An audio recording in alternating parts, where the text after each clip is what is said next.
At the end of the day, it's not about what you have or even what you've accomplished. It's about what you've done with those accomplishments. It's about who you've lifted up, who you've made better. It's about what you've given back. Denzel Washington. Welcome to Inspire Vision. Our sole purpose is to elevate the lives of others and to inspire you to do the same. Catherine, welcome to the show. Thank you, Doug, very much indeed. Oh, I'm really pleased to have you on the show. As I've read some more about what you're doing, and obviously you have an incredible podcast yourself. I find it fascinating, and I think this is going to be an interesting discussion. What I'd love for you to do is to share with the audience who you are, and maybe the story behind how you got to this point. Okay, well, I was born to a very interesting alternative couple. My father's name was Douglas, actually. Oh, wow. So that's a name that's been very present for me all my life. And they were kind of unusual in the sense that they were anti-establishment, free-thinking, alternative, bohemian, natural health, you know, all that kind of thing, which meant right from the very beginning, I was encouraged to question things, and I was encouraged to try to take responsibility for myself, which to me was not always good news at the age of 6, and also to see the possibility of celebration in life. My parents were Scots as well as being very alternative, and the Scots, I don't know if you know them very well, are probably partly to do with living in a very hostile environment with all the mountains and the rain. But they've got this extraordinary sense of humor of, we're going to have fun no matter what, no matter how bad it gets. We're going to, every crisis can be turned into a game, you know. And so that was my roots, really. And I think from there on, I kind of ricocheted back and forth between following that particular lead and going deeper and deeper into all of the wonderful unfoldings that can occur from that. And the other side of the extreme, all the usual problems and issues of, I'm a child, does nobody like me at school? You know, is someone bullying me? Am I being bossy or am I just being assertive? You know, all of the stuff, you know, adolescent, all the stuff in adolescent, all of the stuff everybody has. So having that kind of interesting background didn't save me from all of the developmental experiences that we're all exposed to. I did actually at one point in kind of entertain the illusion that it's possible to get rid of all the baggage, you know, that it's possible to rise above all of these human concerns and ego issues, etc. And for several years, I tried to just get rid of them all until I realized that this was a really stupid endeavor, utterly impossible. And besides, why bother? It's not really, and it's, you know, so I went through all of that as well. So I've now landed at a place where I'm working with people doing quite a lot of group work. I think a lot of people at the moment are looking for connection, community, group support, yes, group exploration, particularly after the last few years that were very isolating for a lot of people. And people are kind of trying to soak up some love, you know, in whatever context that might be. And also doing one-to-one transformative coaching work. And I'm kind of integrating a number of different threads that have run through that I've become interested in and immersed in my life. And one of those is the humanistic psychology thread of, you know, we all have the possibility, at least, of choosing what we want to do with our lives and choosing our own growth, and that we do naturally want to grow and that we will naturally heal, unless, you know, that whole kind of thrust. Right. And then another whole thrust, which is around conscious movement, inhabiting the body, allowing the body to move, breathe, process, express, that whole kind of free spirit, physical embodiment aspect of being alive. And the third one being about energy and spirituality, you know, consciousness, I've done a lot of work with energy healing modalities, and I'm still working with one of those now. So I'm working with a number of things with clients one-to-one, with people in groups, and I'm running my podcast, Truth and Transcendence, which you kindly said kind words about. So that's a bit about the beginning and where I am now, and a bit of a little hint as to bits in between. Okay, well, that's great. And you mentioned something that I find fascinating, and I think there can be a really strong debate about this, because you talked about, and obviously as we think about our lives, and I think most of us that have really studied this, investigated, and researched this know that our lives, our experience in lives are so controlled by those subconscious belief systems, imprints, all of those types of things, or at least they can be controlling. And there's a lot of people that say we need to get rid of those. And that's what you brought up. I need to get rid of those. And yet the reality is you're saying, no, I don't. And so I think for a lot of people that I've talked to, the concept then becomes recognize that it's there. And I think this is where consciousness comes in, so we can talk about that. But recognize that it's there. But once you recognize it and accept it, then it just kind of goes away, and it no longer becomes the effect of what's going on. What are your thoughts on that? And what's been your experience with that? Yeah, I would say that dynamic is a very strong tendency, the sense that when we become aware of something, it then changes. The only thing about it is it doesn't necessarily change 100% forever. So we still go in and out. So I've done a lot of work around what you're talking about there, of recognizing the conditioning and the limiting beliefs. Yes. And I'm acutely aware that those are not who I am. They are not the heart of me. They are programming. And because I'm aware of that, yes, of course, I feel much more free to actually live in the present and make my own choices. And yet there are still situations that can throw me right back into that. And that's when it gets really tricky, when we think we've got it, when we think we're enlightened, when we think we've transcended it all, and then something happens and we're reminded with a crash that we're still human. Well, and how does consciousness fit into that? Your definition of consciousness, I'd love to know what that is, and how does that fit into exactly what you're talking about? Well, first off, I don't think it's possible to define consciousness, because it's infinite and it's everywhere. It's in everybody, it's in everything. So people do ask me to define consciousness, and I can't do that. However, Okay. but I can say that my experience is that my state of consciousness, anyone's state of consciousness, does pretty much dictate our perception of everything. So if the state of consciousness is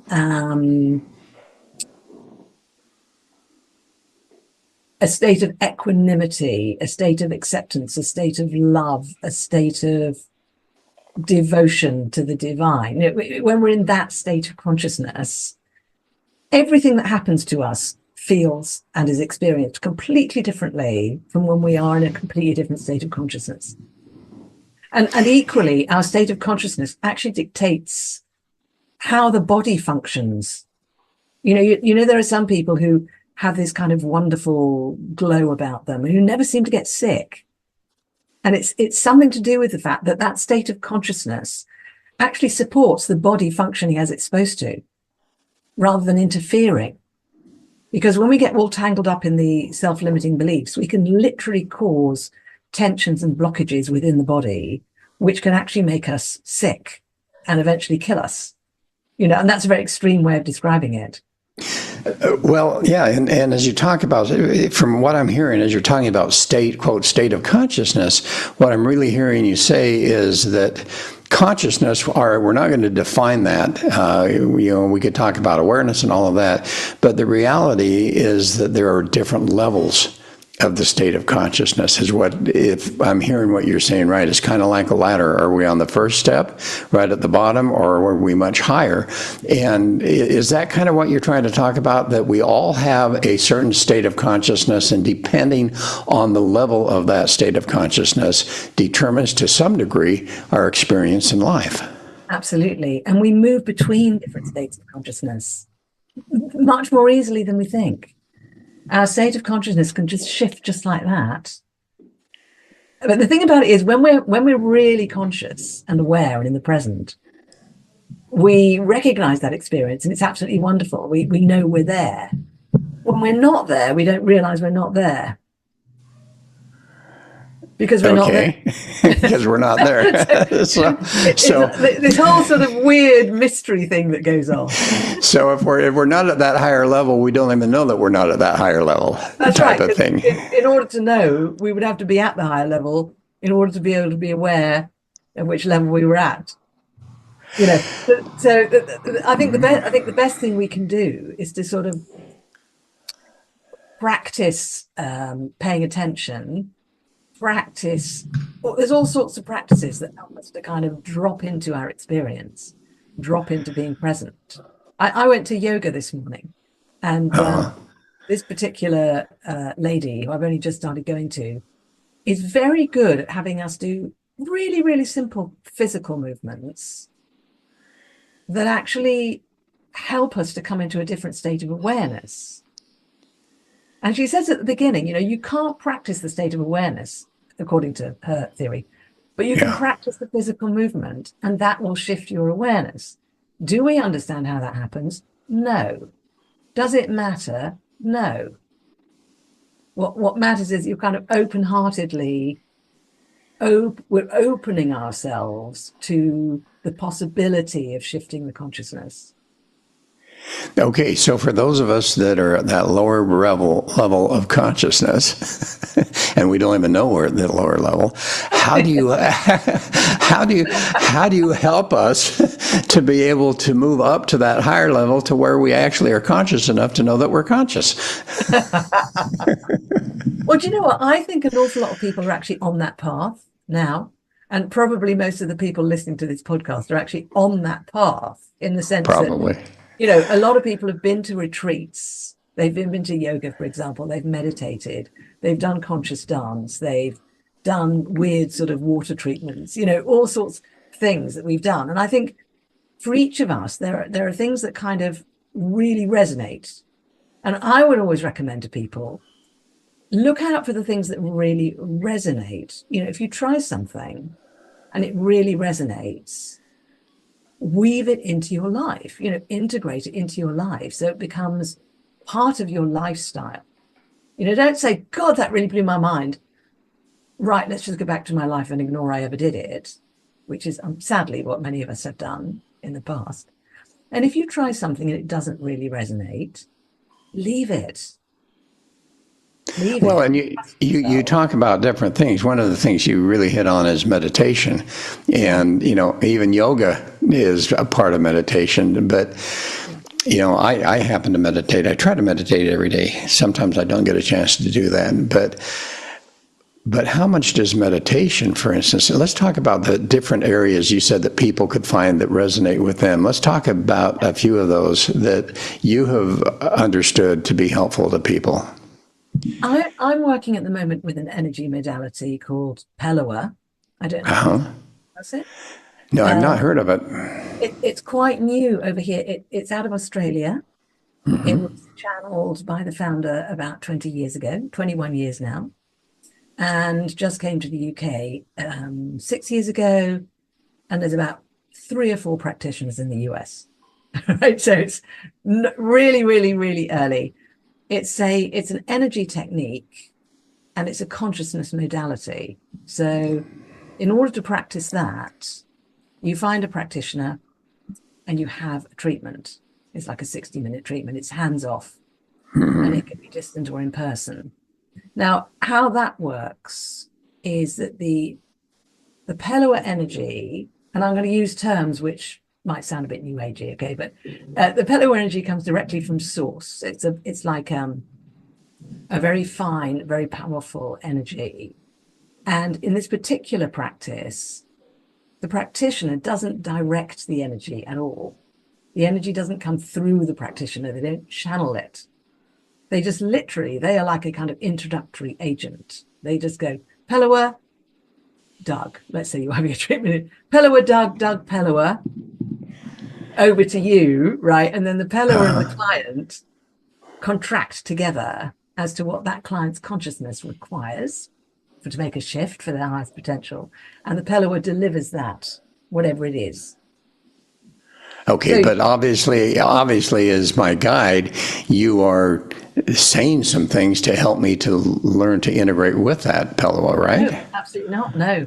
The whole principle is that your consciousness knows everything it needs to know in terms of what you actually need. So at each point in our lives, the shift we need next is unique to us in any given moment, and it's different every day and different at different points in the same day. So, for example, if I think about shifts that I've experienced using this particular modality, one shift might have been the shift of letting go of striving, as an example. Now, that's an example which lots of people talk about, lots of people read books about, they practice ways to try and let go of striving, etc., etc., etc. If that's what somebody needs, then what Pellower does is it comes in and it helps activate that person's consciousness for that shift to take place within that 60-minute period, without the client necessarily even understanding how that happened. But when they come out of it, it has happened. But before they go in, they might not know that's the shift that they needed. So I've had many of these treatments. I'm now a teacher as well. I never know, when I go into one of these treatments, I never know what I'm going to get from it. Because as you say, we've got so many layers of consciousness. Many of them are below the conscious level. So I'm not 100% informed about what shift it is that I most need next.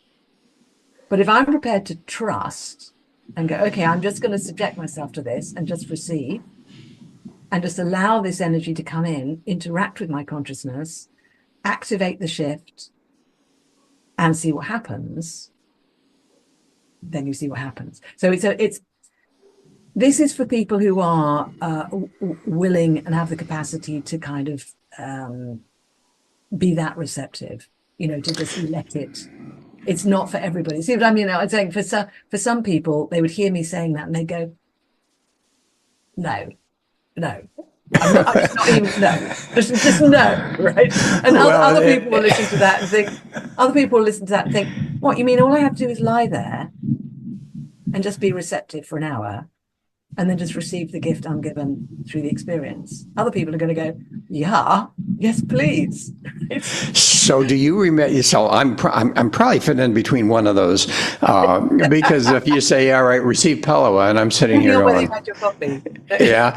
So the reality is that do you just say a few words and then you're quiet for the hour, or is there some things that you say during the course of it, or how does it? There's no speaking. And how do you get them to the point that they are receptive and they can start to sense it?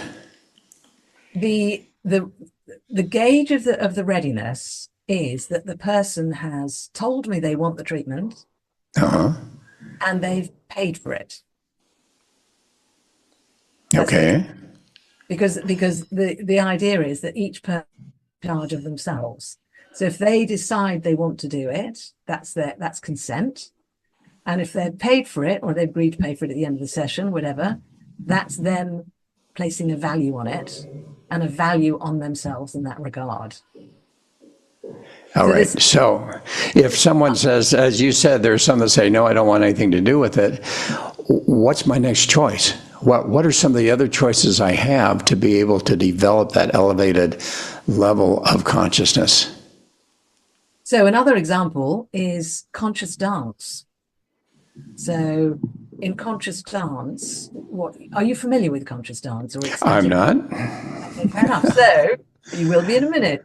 Okay.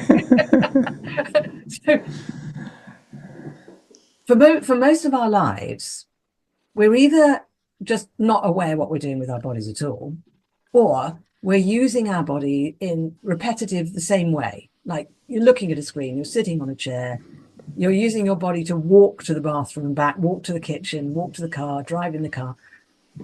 And what happens with that particular dynamic is we lose touch with the experience of the body. We lose touch of that whole raft of layers of consciousness that are actually living in the physical body. If you go to a conscious dance session, usually there's some music playing. Usually the facilitator will say some things, actually, at the beginning and during.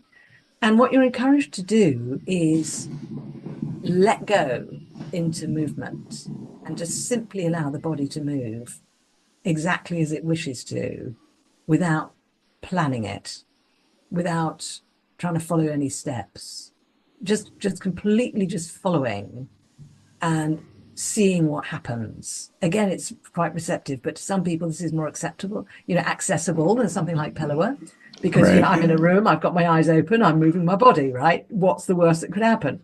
This is not mystical, right? They say to themselves. Well, I say everything's mystical, but anyway. So by allowing the body to simply move, what happens is that a lot of the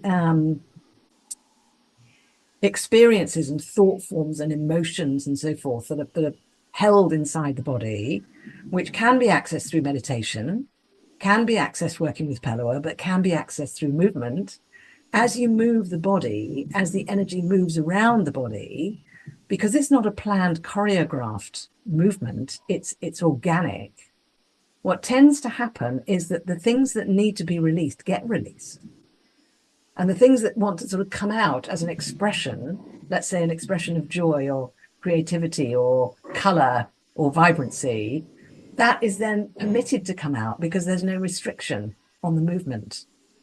Now, I've known people who've used just that modality and that alone for decades to achieve extraordinary shifts in consciousness.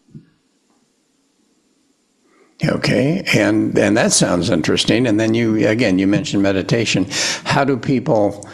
Because I think a lot of people that are listening to this would probably lean more towards meditation if they really knew how to do it and how that can work. Can you share a little bit about your experience with meditation and how that can help people? Yes, I really like the expression meditative state, as opposed to doing meditation. I think you mentioned earlier a distinction between being and doing. Yes, absolutely. And that whole, the minute we try to sort of do meditation, we're then, I heard someone saying once, it's not a competitive sport. It's a beingness that we're seeking to do. So I think that's the first thing in the mind, to think, can I drop into a meditative state? Can I release myself into that? And then just simply even just simply sitting there and just letting go of trying to do anything at all in the mind, not trying to do anything at all with the emotions, just simply observing. To me, that's level one of meditation. To me, that's the first piece in terms of meditation.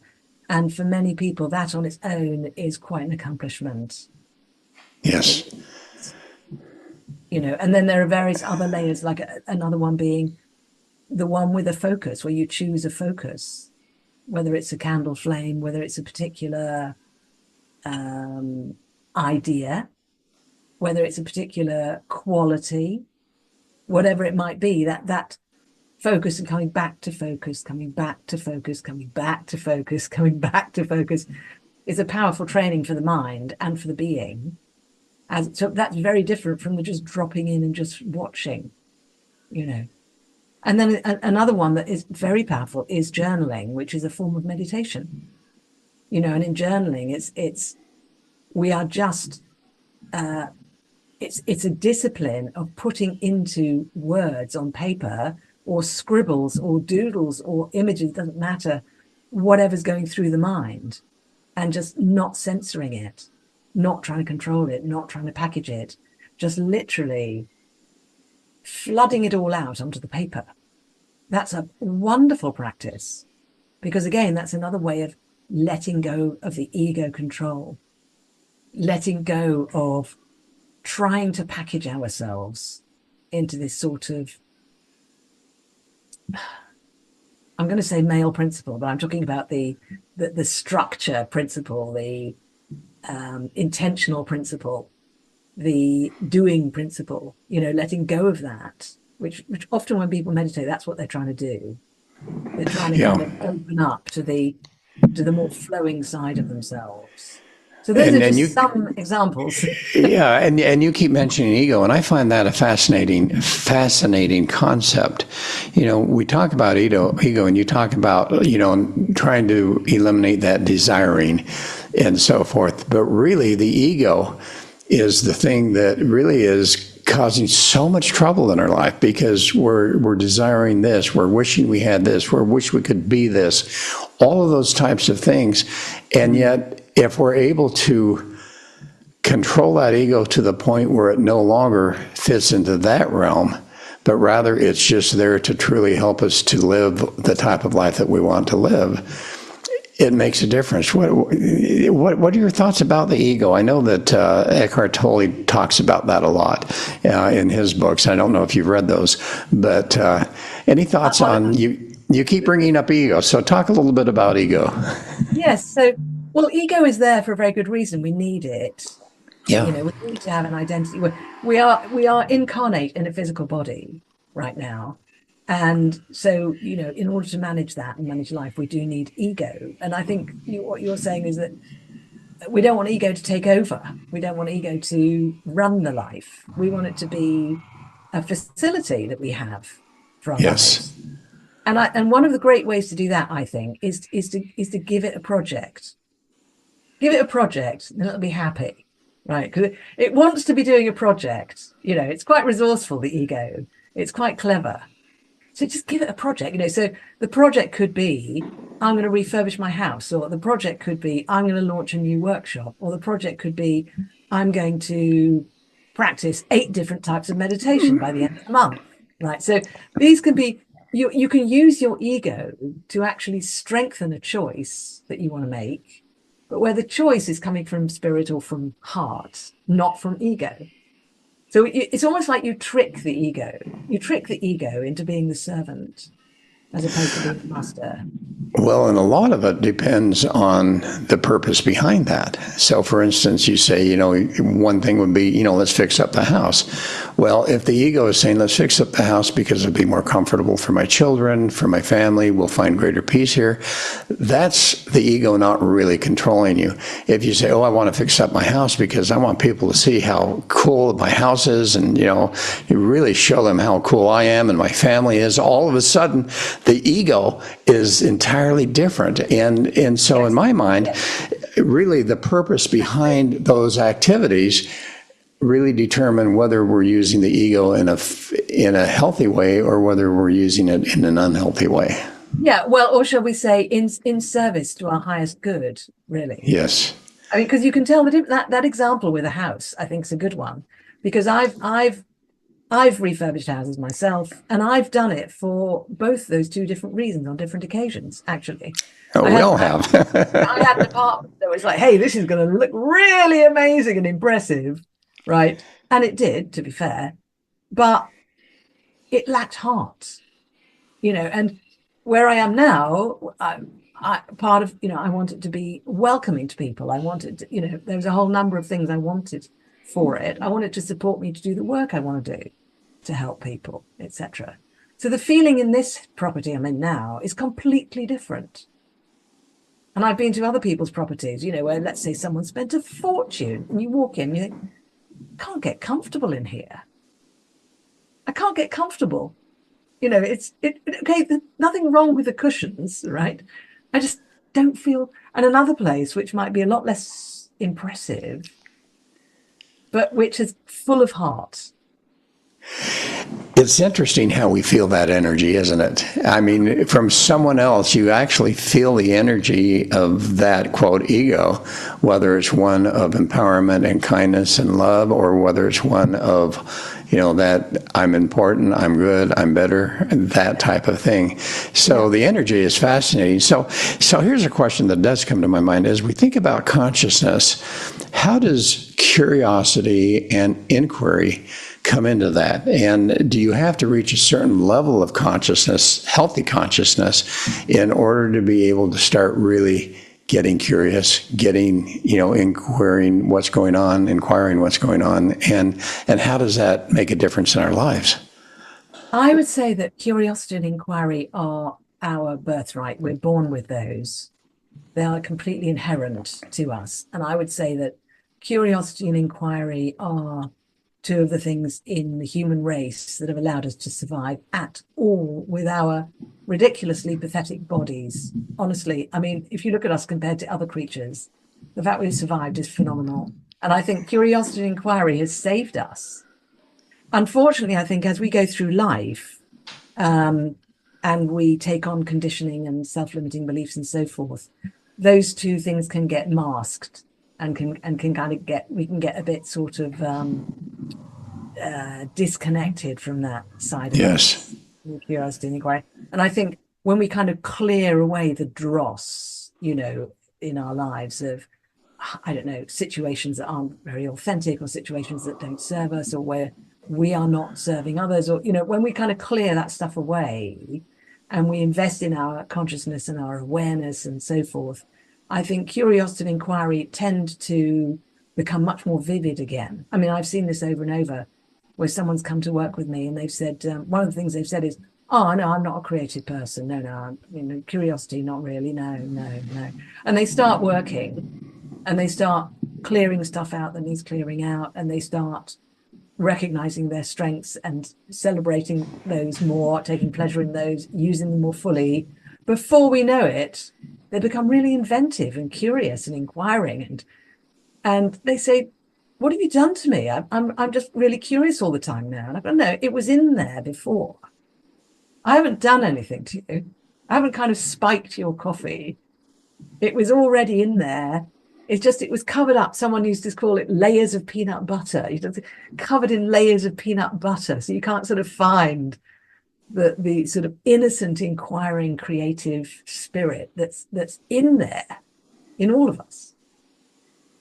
So as you were working with people, and you find that, and you use the word mystic, a little woo-woo, that type of thing, have you found that as you get into that, does it help to talk a little bit about the quantum field and the science behind that, and helping people to understand that, within the last 10 to 20 years, scientists have all of a sudden become so aware of all of this energy and frequency that's coming from not within, well, it is within also, but is from without also, and how what you're doing literally is taking advantage and tapping into that energy and that frequency that's literally in the quantum field. We could call it the universal field, the divine field, whatever you want to call it.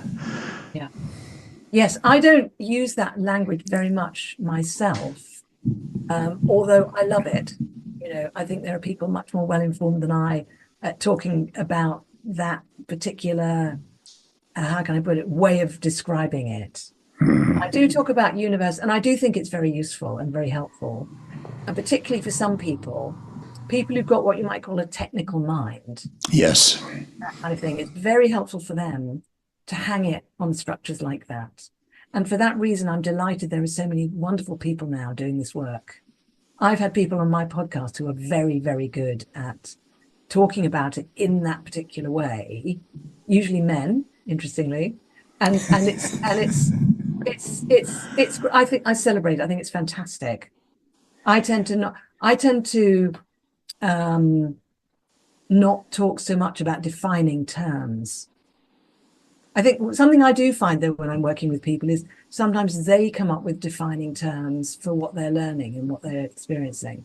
And then they've got their own terms, which might be, quantum, etc., or it might be sort of word that they've come up with or invented Right. themselves, right?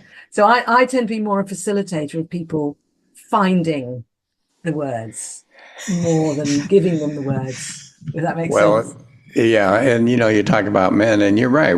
I think generally, and not going to say specifically, but generally, we tend to be a little bit more left brain analytic, and generally, women tend to be a little bit more heartfelt and think from their heart rather than that, and so I find that, yes, in my case particularly, since I come from a scientific background, for me, as I started to hear and learn about all of this stuff, I'm thinking, this sounds really fascinating, but I want to know the science behind it.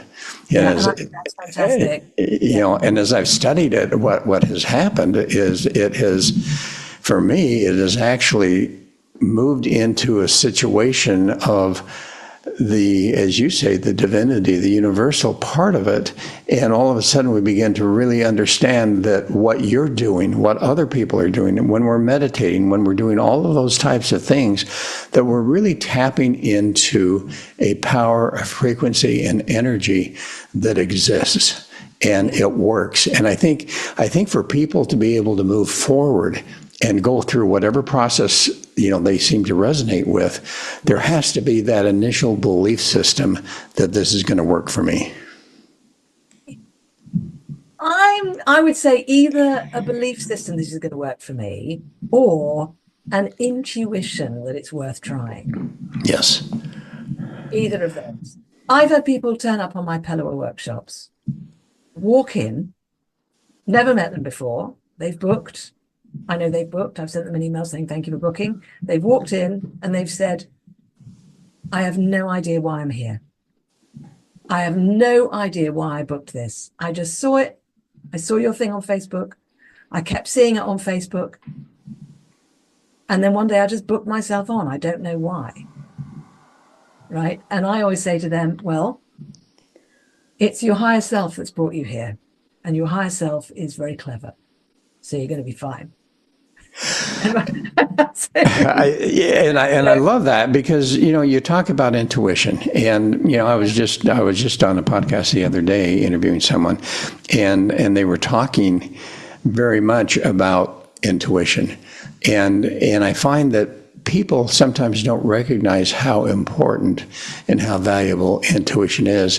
How do you help someone to be able to tap into that intuitive state that allows them to be able to move forward without having to always be the scientific mind? Well, it's a journey, really. So sometimes it takes a while for someone to really, really tap into that and really trust it. But if somebody wants like a shorthand way to begin that journey, the easiest way to do it is to look back over your life and ask yourself, what are the moments in my life where I made a decision or something shifted in my life and it turned out well, and I don't really understand how that happened? We've all got them. Yes. Now, those moments are usually moments where we followed our intuition without necessarily waiting for a scientific explanation for the decision we were making. So that's, well, as we look at that though, and see that there are times where, quote, we had intuition and we made a mistake, how do you get to the point where you're able to learn which is a valid, healthy intuition and which one may be just based on some emotions? That takes practice, basically. I'm saying there's no other way. That takes practice over years. That's years and years of practice. I've been practicing for years and it's still not perfect. It really is something you have to decide to practice it. That's the thing. I mean, some people, a lot of us go through life and never decide to practice that. Never decide to practice understanding our intuitive faculties. You can do that on your own. You can literally just write in your journal at the end of the day, did I have a strong intuitive sense around anything today? Did I follow it? Did it work out? Did I, if someone does that every day for a month, then reads back through the whole thing, they will get a powerful lesson. Now, that takes determination to do that, willingness, not giving up after 4 days of going, well, this is just nonsense, which is what we often, when I started journaling, every page was, this is nonsense. Why are they making me do this? All this nonsense in my head. I have to live with my own head. Now I have to write it on paper as well, and then read it and analyze it and then share it with my peer group. What? All that's what stuff, but that, you get through that, you get through that. And it's tough. It's tough to journal. I talk about it. People talk about it all the time. I believe that is helpful. But for me, it's really tough to journal. How do I get to the point where I literally can start journaling? Because I believe what you're saying, that it can be so effective in so many ways. You just have to keep going. You have to first, if that's what's going on with you. And again, I've done this with numerous people. I said, right. Find a point in the day, every day, for 5 to 5, let's say 5 or 10 minutes, let's say 10 minutes. Bolt it onto something else that you have to do. I mean, I do my journaling. I've eaten breakfast. Before I get up from breakfast, I write in my journal. So it's happening whilst I'm sitting there for 10 minutes after I've eaten, which is a good idea anyway. Right. So that's an example. So every day you just sit there and you write. And if you're not into it, you write about being not into it. You write about that. And what do you write about when you're journaling? For instance, now, when I say I don't journal, practically every day, but at least every week, I am sitting and writing down thoughts that I've had, perhaps as intentionally to be a blog or those type of things. Is journaling, does that include the intuition, the inspiration that we get that we want to write down for ourselves, or does it only include talk about what happened today or yesterday and so on and so forth? You can include whatever you like. I think the first kind of barrier to get through is the barrier of resistance to doing it at all. That's the first thing people have to encounter. And if people are willing to explore that resistance, they will encounter all of those other things, because that resistance is the reason resistance is so difficult to get through, is because it's made of many things all bound in together. So the more we write about our resistance, the more we find out what it's about. So someone might find out that part of their resistance to journaling is that they were overly criticized as a child for the way they wrote, their handwriting, or criticized for the content of their writing, or because they believe that people who write in journals are new agey and a bit suspect, or because they think, I'm a mature adult now, I shouldn't have to do this, or they think they're too busy. There'll be all sorts of bits and pieces that are inside that sort of mess of resistance in the person. And by writing about that, and you start to get the other thing, of course, is if you hire a coach to help you, you actually, in a coaching session, let's say you have a coaching session once a week, you can say to the coach, I want to get into journaling. And the coach will say, great, I will help you do that. I will teach you how to do it. I will have you do some journaling while you're in the session, and then discuss with me how you experience that. So is there a difference? Is there a difference between journaling typing versus handwriting? I personally think there is a difference. I know that these days a lot of people are more comfortable with typing. Mm-hmm. I've actually tried both for journaling, just as an experiment.